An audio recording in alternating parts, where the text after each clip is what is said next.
Cuánto me alegro de poder estar entre vosotros y en esta mañana poder compartir la palabra de Dios, que siempre es de bendición, como dice Apocalipsis, bendición para el que la lee y bendición para el que la escucha. Así que espero que en esta mañana seamos ricamente bendecidos. Bueno, como habréis visto por el boletín, si lo habéis leído, y ya lo acabamos de leer en este momento, vamos a meditar sobre el primer capítulo de la epístola que escribió el apóstol Juan. Pero no solamente me voy a limitar a lo que hemos leído, sino que voy a ampliar, pero digamos, es el texto base sobre el que voy a meditar en esta mañana y a compartir con vosotros, que tengo mucho gozo de poderlo hacer. Y en primer lugar voy a decir una cosa. Si tuviéramos que definir la enseñanza teológica de esta primera epístola del apóstol San Juan, diríamos que esta epístola enseña 4 cosas. Fundamentalmente enseña más, pero fundamentalmente enseña 4 cosas. Enseña que Dios es luz, enseña que Dios es amor, enseña que Dios es vida y enseña que Dios es uno y trino. Pero no lo dice solamente para que nosotros lo conozcamos, evidentemente que sí. Lo dice porque en función de cómo Dios se define, actúa para con nosotros. No es simplemente definirse a sí mismo y ahí queda, sino que eso determina cómo Dios obra para con los seres humanos, principalmente, por supuesto, para con toda la creación, pero para con los seres humanos en este caso. Y permitirme que diga algunas cosas acerca del apóstol Juan. Todos estuvieron con el Señor, los 12 apóstoles. Algunos de los que han escrito las cartas, pues no estuvieron con él, pero sí que fueron o bien discípulos de los discípulos del Señor, pero los que han escrito las cartas que estuvieron con él y los evangelios, no nos dicen las cosas que nos revela este apóstol, porque este apóstol nos revela cosas trascendentales, todo es trascendental, pero este apóstol nos dice cosas maravillosas, cosas extraordinarias, cosas luminosas. Por ejemplo, nos dice cómo se definió Dios en las Sagradas Escrituras, de las 4 maneras que se define Dios, y todas las ha revelado este apóstol. Por eso esta carta y este capítulo que hemos leído tiene una trascendencia fundamental. Si recordáis, el Señor Jesús, hablando con la samaritana, que tenía dificultades para saber dónde tenía que adorar, si en el monte Gerizim o en el monte de Jerusalén o en el monte Sinaí, el Señor le reveló a todos que Dios, nos dice en el capítulo 4 y el versículo 24, que Dios es espíritu y los que le adoran en espíritu y en verdad es necesario que adoran. Pero ¿quién nos lo revela? Nos lo revela Juan. Ninguno de los otros apóstoles nos lo revela. Dios ha escogido a sus siervos, los ha ungido con el Espíritu, y el Espíritu Santo usa a cada uno de ellos para revelarse. Pero quiero decir que el apóstol Juan nos revela cosas que los otros apóstoles no nos revelan. Y sobre todo las 4 definiciones que Dios hace de sí mismo. Como he dicho, Dios es espíritu. Juan es el que nos lo revela. Dios es luz. Lo hemos leído en el versículo 5 de este capítulo. Este es el mensaje que hemos oído de él. Dios es luz y no hay ningunas tinieblas en él. También nos revela que Dios es amor. En el capítulo 4 de esta misma epístola y los versículos 8 y 16 dice que Dios es amor. También nos revela que Dios es vida. Aquí lo dice en el primer versículo. Nos dice en el primer versículo, lo que era desde el principio, lo que hemos oído, lo que hemos visto con nuestros ojos, lo que hemos contemplado y palparon nuestras manos, tocante a qué? Al verbo de vida. Así que Juan también nos revela que Dios es vida. Y también nos revela lo que Dios se define también como Dios uno y trino, lo hemos cantado. Creo en nuestro Dios el Padre y en su Hijo Jesucristo y en el Espíritu Santo. Pues luego vamos a ver hasta al final de este mensaje que Dios se revela en el capítulo 5 de esta epístola, en el versículo 7, como que Dios es uno y trino. Así que le agradecemos al apóstol Juan que Dios lo utilizara tan poderosamente para revelarnos las 4 definiciones que Dios da acerca de sí mismo, acerca de su esencia, de su sustancia y de sus atributos. Y una vez dicho esto, vamos a entrar un poco en materia de lo que hemos leído aquí, en este capítulo. Y comienza diciéndonos lo que era desde el principio. Fijaros, y no lo dice solamente aquí. Si leyéramos esta epístola, y no puedo detenerme, hay 8 sitios en el que dice que lo que era desde el principio, en el principio, desde el principio, 8 veces lo revela esto. ¿Y por qué nos lo dice? ¿Quién era desde el principio?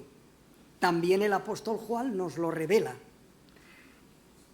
El Evangelio de Juan, el capítulo 1, los 3 primeros versículos, ¿qué nos dice? En el principio era el Verbo, y el Verbo era con Dios, y el Verbo era Dios.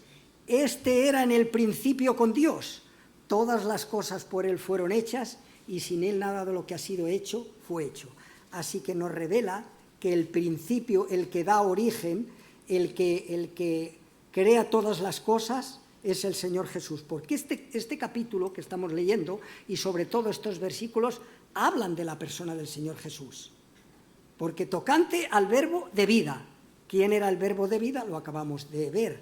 En el principio era el verbo, y el verbo era con Dios, y el verbo era Dios. Pero aún va mucho más allá cuando nos está diciendo que lo que era desde el principio. Porque el mismo Señor le revela también al apóstol Juan en el Apocalipsis, en el capítulo 1 y el versículo 8 dice: yo soy el alfa y la omega, principio y fin, dice el Señor, el que es y que era y el que ha de venir, el Todopoderoso. Así que, qué maravilla, es asombroso. El principio de todas las cosas es la persona del Señor Jesús. Y Él da principio a todo. Él da principio y también fin a todas las cosas. Así que cuando nos está revelando esto, tiene el propósito que nos demos cuenta que Él es el principio y el fin de todas las cosas. Así que cuando Juan está diciéndonos lo que era desde el principio, nos está hablando acerca de la persona del Señor Jesús. Pero todavía es más maravilloso y asombroso lo que dice a continuación. Lo que hemos oído no son fábulas, no son elucubraciones, no son especulaciones, no son filosofías. Es que lo hemos oído, porque nosotros hemos convivido con Él. Juan, lo mismo que los demás, vivieron con el Señor Jesús, caminaron, anduvieron, comieron, durmieron, vieron sus milagros, sus señales, sus prodigios, sus portentos. Por eso está diciendo lo que hemos oído. No es que por la mañana me haya yo levantado y pongo todas estas cosas, sino que lo he oído personalmente. Y no para ahí, lo que hemos oído, lo que hemos visto con nuestros ojos. Es curioso, ¿no? Lo hemos visto con nuestros ojos. ¿Y cuándo lo vieron? ¿Cuándo lo oyeron y cuándo lo vieron? A eso da respuesta el apóstol Pedro, porque se complementan las Escrituras. Y si fuéramos a la epístola del apóstol Pedro, a la primera, en el capítulo 1 y en el versículo 16, dice allí el apóstol Pedro: porque no os hemos dado a conocer el poder y la venida de nuestro Señor Jesucristo siguiendo fábulas artificiosas, sino cuando habiendo visto con nuestros propios ojos su majestad. Pues cuando Él recibió de Dios Padre honra y gloria, le fue enviada desde la magnífica gloria una voz que decía: este es mi Hijo amado, en quien tengo complacencia, a Él oíd. Y nosotros lo vimos porque estuvimos con Él en el Monte Santo, en la Transfiguración. Así que lo que hemos oído y lo que hemos visto con nuestros ojos es lo que está poniendo por escrito. Y por eso dice: no son fábulas artificiosas. Es lo que hemos oído, lo que hemos visto y guiados por el Espíritu Santo, eso es lo que decimos. Pero no para ahí, va mucho más allá. Lo que hemos oído, lo que hemos visto con nuestros ojos, lo que hemos contemplado, porque lo contemplaron, lo vivieron. ¿Cuándo lo contemplaron? Pues el mismo apóstol también nos lo revela en su Evangelio. Los 3 primeros versículos dice: en el principio era el verbo, y el verbo era con Dios, y el verbo era Dios. Este era en el principio con Dios, y todas las cosas por él fueron hechas, y sin él nada de lo que ha sido hecho fue hecho. Versículo 14: y aquel verbo fue hecho carne, y habitó entre nosotros. ¿Y qué hizo? Vimos su gloria, gloria como la del unigénito del Padre, lleno de gracia y de verdad. Juan dio testimonio de él, diciendo: este es de quien yo decía, el que viene después de mí es antes de mí, porque era primero que yo. Así que, ¿qué hicieron este apóstol? Lo que hemos palpado, lo que hemos contemplado, y palparon nuestras manos tocante al verbo de vida. Eso es lo que os anunciamos, y eso es lo que nosotros tenemos en las Escrituras, y eso es lo que hemos creído, por eso lo hemos cantado, que creemos en Dios el Padre, en su Hijo Jesucristo y en el Espíritu Santo. ¿Por qué? Porque estos no han escrito, como se suele decir, por inspiración humana, sino que han escrito conforme a que el Espíritu Santo les guiaba, pero que además fueron testigos oculares de los acontecimientos. Y no para ahí la cosa, va mucho más adelante. Y ahora hace como un paréntesis, está entre paréntesis lo que escribe, porque es como una reflexión que hace a sí mismo para poder seguir escribiendo lo que el Espíritu Santo le está revelando. Lo que hemos visto y oído, esos escribimos. No son fábulas, como he dicho anteriormente, porque la vida fue manifestada y la hemos visto y testificamos, la cual estaba con el Padre y se nos manifestó. Lo que hemos visto y oído, eso os escribimos, para que vuestro gozo sea cumplido. ¡Qué maravilla! Y para que nuestro gozo también sea cumplido, y para que crezcamos en la gracia del conocimiento, y para que entendamos lo que Dios nos está revelando, porque a veces pasamos por alto, leemos las Escrituras, al menos esa es mi experiencia, no sé la vuestra, pero a veces leemos las Escrituras y no paramos mientes en lo que está diciendo Dios, pero está diciendo cosas tan asombrosas que no es necesario que leamos una epístola entera, que es bueno leerla. A veces en un mismo versículo podríamos deleitarnos y quedarnos ahí, porque es una cosa asombrosa. Bien. Pero dice, y testificamos, os anunciamos la vida eterna, la cual estaba con el Padre y se nos manifestó. Ha venido a morar entre nosotros. Dios se hizo hombre y moró entre nosotros con un propósito: identificarse con nosotros, morir por nosotros en nuestro lugar y a nuestro favor, y por eso dice que la vida eterna está en él. ¿Qué dice Juan también revelándonos? En el capítulo 17 y el versículo 3, él mismo dice, hablando a los apóstoles, dice el apóstol allá: esta es la vida eterna, que son palabras del mismo Señor Jesucristo, que te conozcan a ti, el único Dios verdadero, y a Jesucristo, a quienes has enviado. Así que la vida eterna se nos manifestó y aquí la tenemos revelada. Pero se nos manifestó para que la conociéramos, para que le conociéramos y tuviéramos vida eterna, que es lo que verdaderamente nos da el Señor. Y luego dice, lo que hemos visto y oído, eso os anunciamos. Vuelvo a repetir lo mismo, no son las especulaciones o porque él dijera, pues ahora voy a escribir. Sabéis que, sobre todo en el mundo académico y en el mundo del ateísmo, dice que esto es lo que escriben los evangelistas, y en este caso el apóstol Juan, pues que son un poco especulaciones, porque no hay, digamos, testimonio escrito de escritores, de historiadores que lo digan, pero es que ellos fueron los que lo vivieron, ellos los que estuvieron con él, ellos fueron los que experimentaron la maravilla de lo que hizo. Lo que hemos visto y oído, eso os anunciamos, para que también vosotros tengáis comunión con nosotros.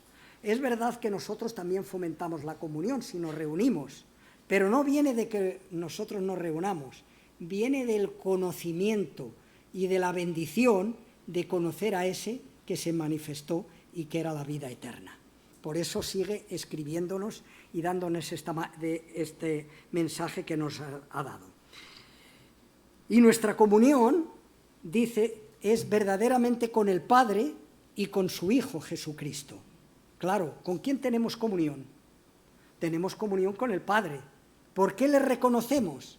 Porque Él mismo lo dice en el Evangelio de Juan, en el capítulo 1 y el versículo 9. A lo suyo vino y los suyos no le recibieron, mas a todos los que le recibieron les dio potestad de ser hechos hijos de Dios. Así que tenemos comunión con el Padre, pero también tenemos comunión con el Hijo, porque el que tiene al Hijo, luego hablaré sobre este texto, que está en el capítulo 5 y el versículo 11 de esta misma epístola, dice que este es el testimonio, que Dios nos ha dado vida eterna y esta vida está en el Hijo. Así que tenemos comunión con el Hijo. Y aunque no lo dice aquí, también yo añado, porque si fuéramos al capítulo 3 de esta misma epístola y el versículo 24 habla del Espíritu Santo. Así que tenemos comunión con el Padre, lo cantamos. Tenemos comunión con el Hijo y tenemos comunión con el Espíritu Santo. Y también en el capítulo 3 y el versículo 13 también habla del Espíritu Santo. Así que qué maravilla que Dios se haya revelado, que Dios haya venido en la persona del Señor, que Dios se haya manifestado, que Dios nos haya dejado su palabra. Porque os recuerdo que en el Evangelio de Marcos, el capítulo 13 y el versículo 31, el Señor está diciendo: el cielo y la tierra pasarán, pero mis palabras no pasarán. Así que tenemos la palabra de Dios que va a permanecer para siempre. Tenemos una maravilla cuando Dios hace de esa manera. Estas cosas os escribimos para que vuestro gozo sea cumplido. Es verdad que nos gozamos de reunirnos, para eso estamos. Nos gozamos de tener comunión los unos con los otros. Nos gozamos de saber que somos el pueblo de Dios. Nos gozamos de saber que Dios nos ha redimido y que nos ha hecho parte de su iglesia y parte de su propiedad. Pero el gozo viene porque tenemos a Dios el Padre, tenemos comunión con Él, tenemos comunión con el Hijo y tenemos comunión con el Padre. Por eso lo dice: estas cosas os escribo para que vuestro gozo sea cumplido. ¿Estamos gozosos? Amén. Pero gozosos de verdad, no emocionalmente. Gozosos porque hay gozo en nuestro corazón. También cantamos una canción. Y luego sigue diciendo: este es el mensaje que hemos oído de Él, del propio Señor Jesús. Es el que dio el mensaje. Mi palabra tiene poder. Mi palabra es verdad. Juan 17, 17. Tu palabra es verdad. Santifícalos en tu palabra. Este es el mensaje que hemos oído de Él y os anunciamos. Dios es luz y no hay ningunas tinieblas en Él. Pero esto es importante. Mirad si es importante. ¿Qué es lo primero que creó Dios cuando creó el universo? Dice: en el principio creó Dios los cielos y la tierra estaba desordenada y vacía, y las tinieblas estaban sobre la faz del abismo, y el Espíritu de Dios se movía sobre la faz de las aguas, y dijo Dios: sea la luz, y fue la luz. ¿Os imagináis? Ahora nos están anunciando un poco, nos están presionando que si la luz va a fallar, que si todas estas cosas. Imaginaros que lo que son las tinieblas y lo que son la luz. Hay contrastes. Este evangelista y esta epístola y también el Evangelio hace contrastes. Habla de luz y de tinieblas. Habla de muerte y de luz para que nos demos cuenta. Habla de perdición y de salvación. Dios es luz y lo primero que creó fue la luz. Porque sin la luz, ¿qué sería? No habría vida. Pero hay más. El mismo Señor Jesucristo, en el capítulo 9 del Evangelio de Juan, después de haber dado vista al ciego, dice en el versículo 12: yo soy la luz del mundo, y el que me sigue no andará en tinieblas. ¿Y qué más añade? Sino que tendrá la luz de la vida verdadera, la vida que está en Cristo. ¿Verdad que es maravilloso? Y luego dice en el capítulo 9 también, y el versículo 8 dice que yo soy la luz del mundo, yo soy, y el que me sigue no andará en tinieblas. Yo soy el mismo Dios manifestado en la persona del Jesús, diciendo que yo soy la luz del mundo. Así que Dios es luz y no hay ninguna tinieblas en él. Si decimos que tenemos comunión con él y andamos en tinieblas, mentimos y no practicamos la verdad. Pero si andamos en luz, como él está en luz, mirad lo que dice, tenemos comunión los unos con los otros y la sangre de Jesucristo, su Hijo, nos limpia de todos los pecados. Es que es importantísimo tener comunión con el Señor, reconocerle quién es y saber que Él es la luz del mundo y el que le sigue no andará en tinieblas, sino que tendrá la luz de la vida, lleva a esto, a que tenemos vida y vida en abundancia con Él, porque Él es el centro de nuestras vidas y Él es nuestra esperanza, nuestra alegría, nuestra paz, nuestra felicidad y nuestra dicha eterna. Y luego viene una parte que no la hemos leído, lo voy a dejar ahí porque si no, no me va a dar tiempo, también que el apóstol revela que Dios es amor, ¿verdad? Aquí mismo en esta epístola, en el capítulo 4 y en los versículos 8 y 16, Dios es amor. ¿Y a dónde nos lleva el asunto este de que Dios es amor? Dios es amor. No solo que Dios tiene mucho amor, que es verdad, no solo que es el origen de todo el amor que existe, que es verdad, sino que la misma esencia de Dios es amor. Y todo lo que hace Dios parte del amor de Dios. Su justicia, su santidad, su cercanía, como nos ha tratado. Pero es que nos lo revela también este apóstol. Me estoy centrando en él porque podía ir a otros sitios, pero quiero destacar lo que hace este apóstol y lo que nos revela. Todos conocemos el texto de Juan 3,16, ¿verdad? Pero para entender Juan 16 hay que ir 2 versículos más atrás.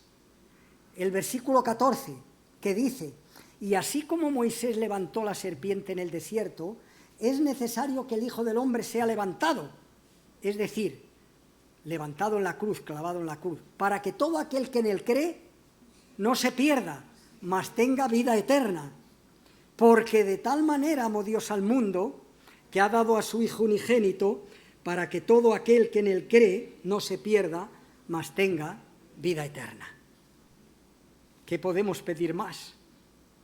Si Dios lo ha hecho todo, por su infinito amor, estamos donde estamos y somos lo que somos, porque por amor envió, entregó y dio a su Hijo para que Él pagara nuestra deuda, obrara nuestra redención, nos lavara de todos los pecados, como hemos oído, y nos hiciera parte de su propiedad y herederos de su reino.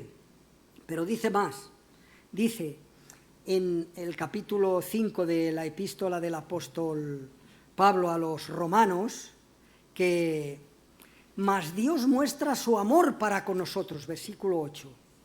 Dios muestra su amor para con nosotros, en que siendo aún pecadores, Cristo murió por nosotros. ¿Podéis imaginaros? Claro que lo creemos, pero parar a meditarlos.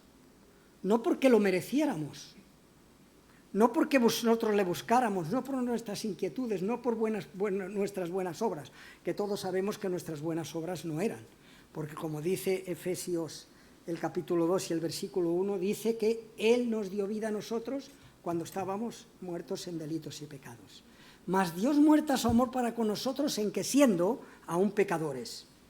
Esa es la condición.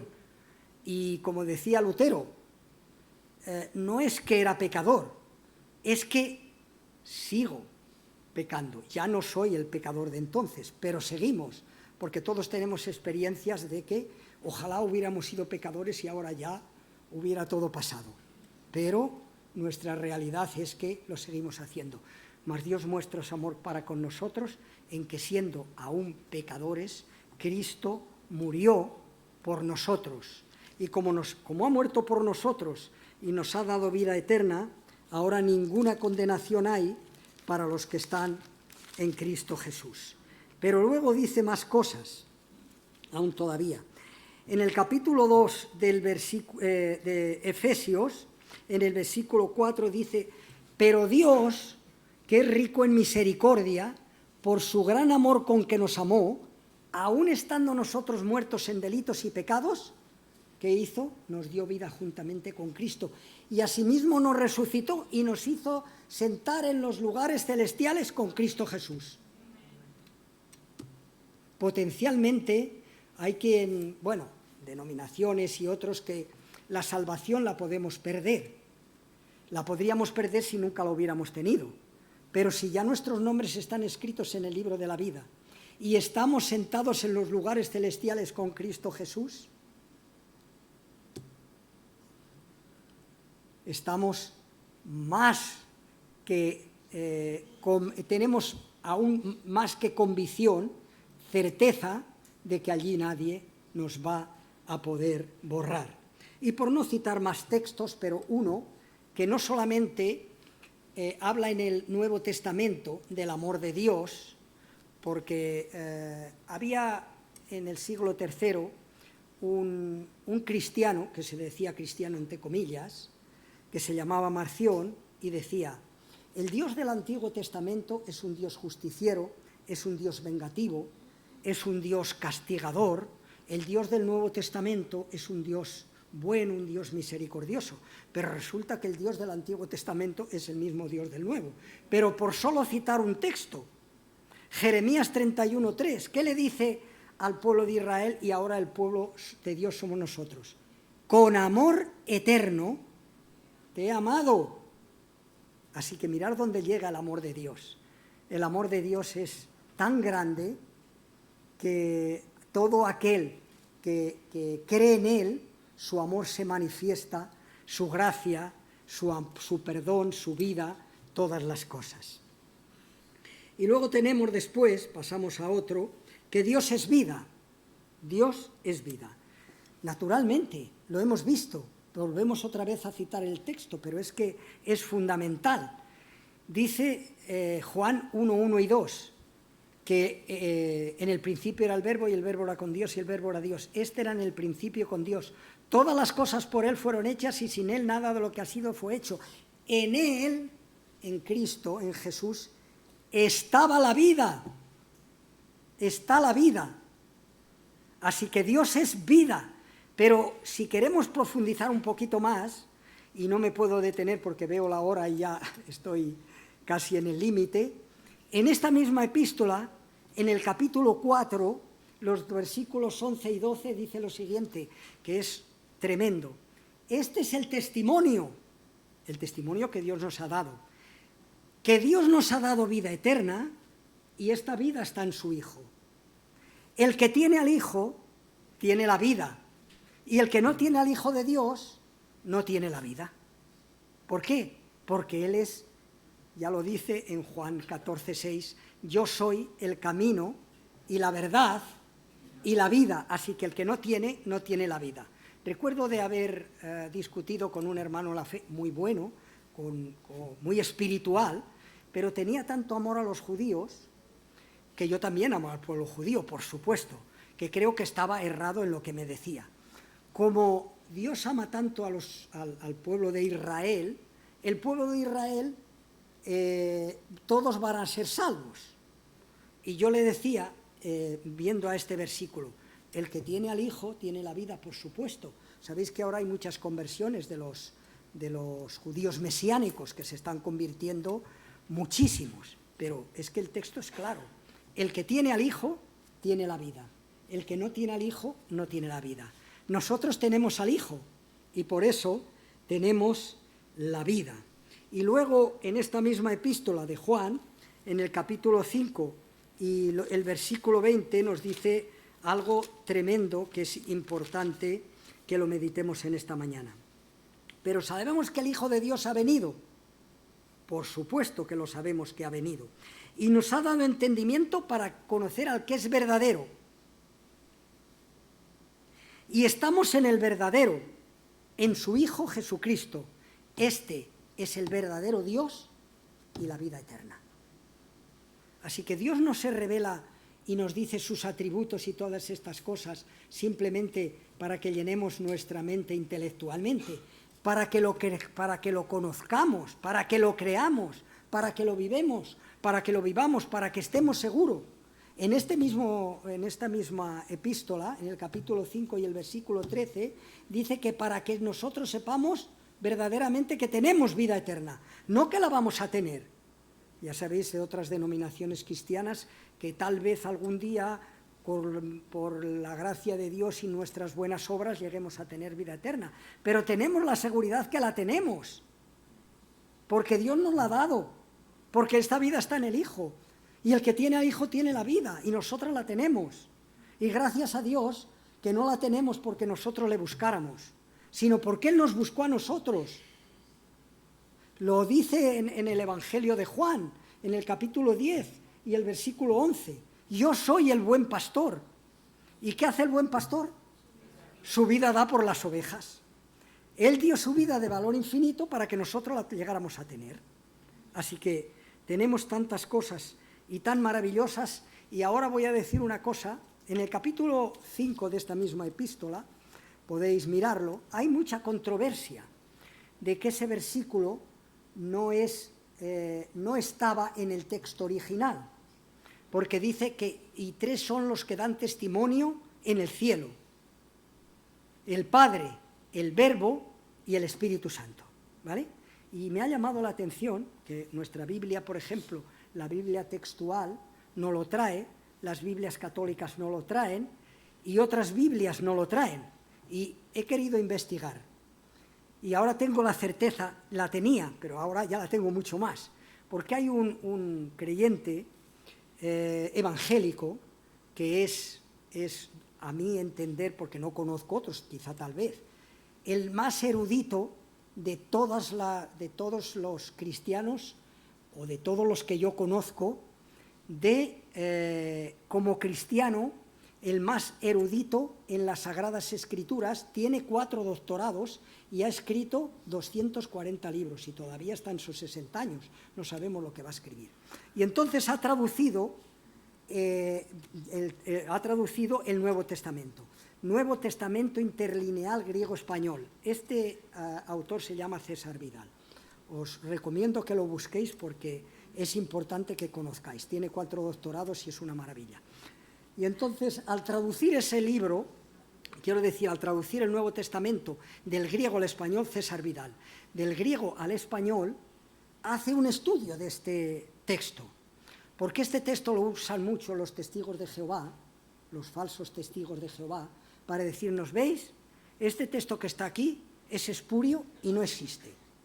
Pero él hace un estudio detenido desde los primeros manuscritos y demuestra que ese texto siempre estuvo, que hubo un escritor, uno que hizo una copia, un copista, no me salía la palabra, que lo apartó y lo puso a un lado, porque claro, traduciendo, y en aquel tiempo que lo traducían no tenían luz, tenían que estar a la luz de una lámpara y casi en penumbras, y entonces lo dejó. Pero hace un estudio y demuestra que ese texto es auténtico.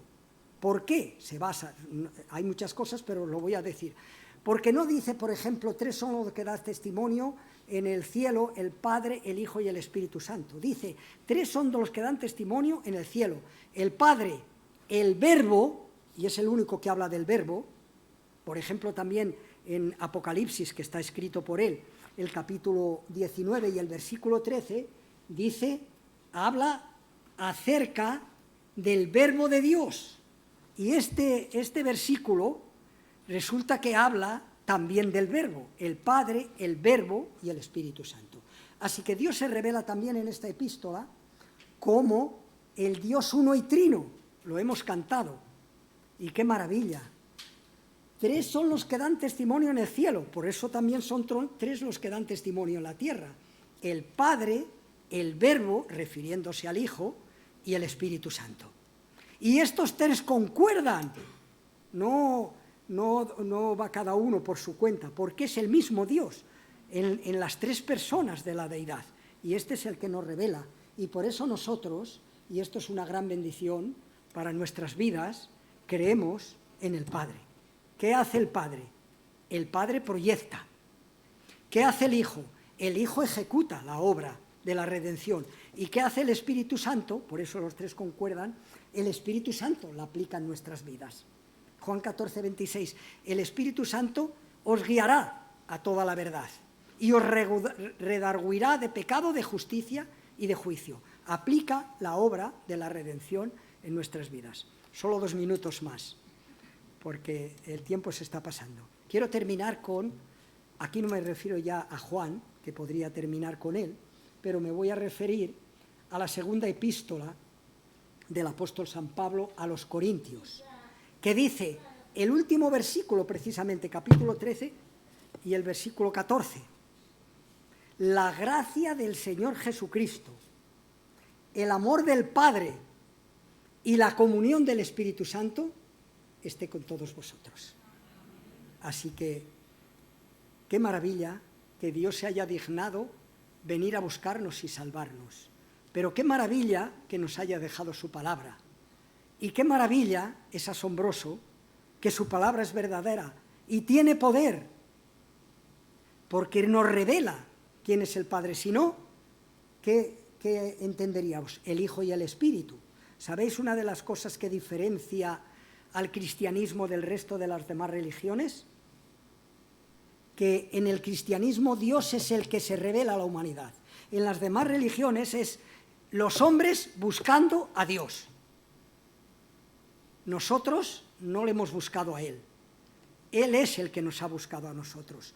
Y Él es el que se ha revelado. Y Él es el que nos ha dejado su palabra.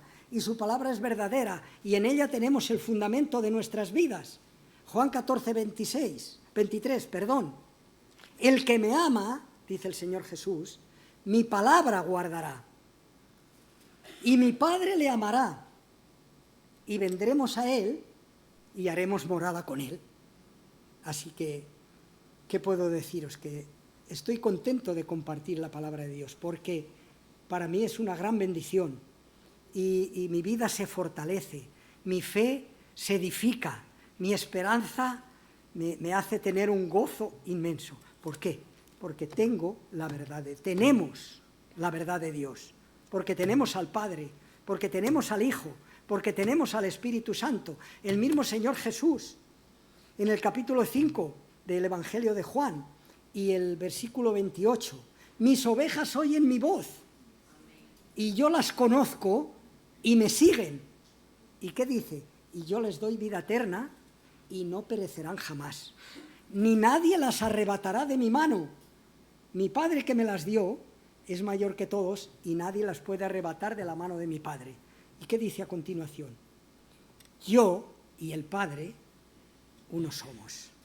Así que gracias a Dios por su infinito amor, gracias a Dios por ser Dios de luz, por ser un Dios de amor, por ser un Dios de vida, por ser un Dios de esperanza, por ser un Dios de alegría, por ser un Dios de paz, por ser un Dios cercano, por ser nuestro Dios y por ser nuestra paz. Así que gracias de todo corazón y que el Señor nos bendiga y siga bendiciéndonos todos los días. Amén.